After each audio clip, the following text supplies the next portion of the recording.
just finished the Michael Jordan documentary, the docuseries. Yeah. Yo.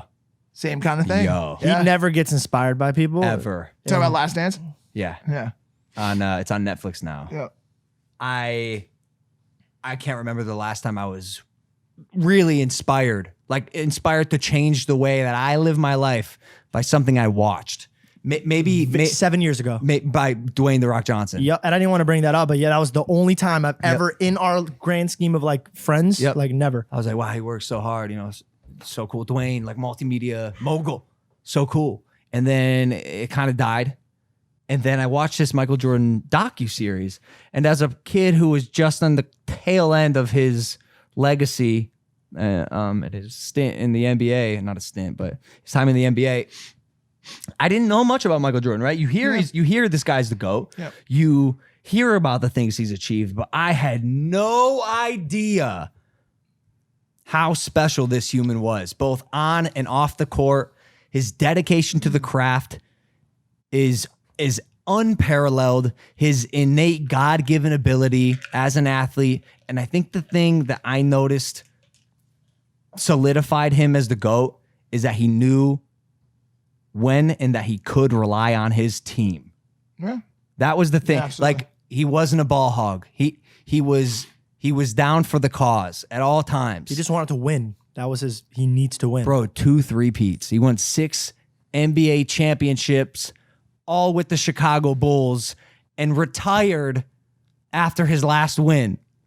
Like, it's the perfect story. It is the perfect story of the greatest athlete of all time. I'm happy that you watch that. I really am, because I think there's a lot of people who watch LeBron and Kobe, obviously, and some of these other guys that have had the amazing runs they've had. But there was something growing up watching Mike and Scotty, like there was something I finally get the references now. magical about watching Michael Jordan, dude. Like life-changing. You know what I'm saying? Not like, oh my God, like LeBron, his power, this, that. It was magical. It was magical. People forget about pioneers. They don't understand how big of a deal that is.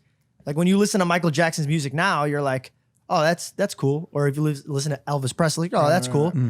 But bro, like when that shit first came out, when Michael Jordan was doing his thing and people were watching it, they were like, oh, this guy's an alien. Like this is not real. Yeah. So people are quick to forget when they're like, nah, bro, Michael Jordan's not the best. Well, and they don't want to talk about feeling. I think we've moved into a place where everything has to be decided by data, and which is good in a lot of ways, but also like I just said, like Drake is one thing.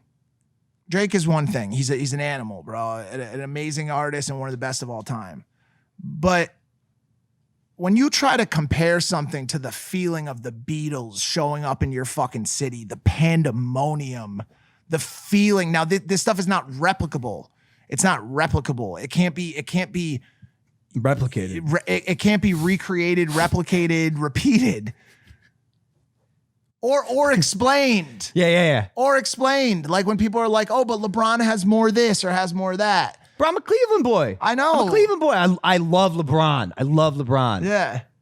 And since I grew up watching LeBron, wrestling at his high school, St. Vincent St. Mary, I was like, yo, this guy's the GOAT. Yeah. And not to put my finger down and saying which one is, but man, Michael Jordan's unrelenting passion to win was so cool to see. I just feel like it's been lost, man. Like he didn't go out and drink. He didn't party. When he first got to Chicago Bulls, I think they had the nickname like the cocaine circus or something. Right. And he walked into a room and the athletes were going crazy. He's like, oh, this is not the type of team I signed up for. Right. And he did a full 360 and made the guys around him play on his level. He made everyone around him better. Yeah.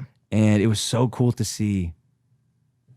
And that shot that he hit against the Cavs. I can't remember which one it was where he came up to 3 and trailed to the right and the game winner.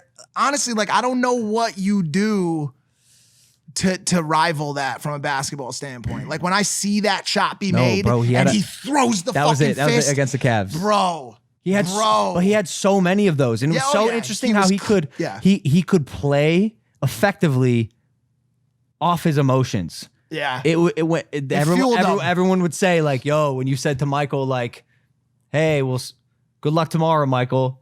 If you just won," like that would get in his head, and he'd take it personal, and then drop 60 on you, Right. because you said you made an underhand comment that he didn't like, Right. or he wanted to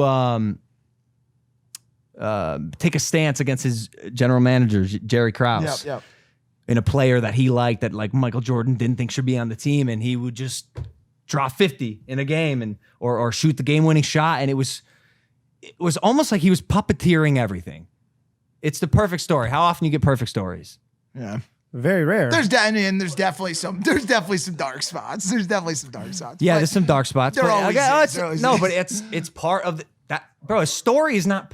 Sorry, when I say the perfect story, a story is not perfect. A story has conflict. Yes. A story Yes. has an all is lost moment. And he had all of this. He had the ups, he had the downs, and then he ended up somewhere in a way that shaped him like no other player ever could and probably ever will.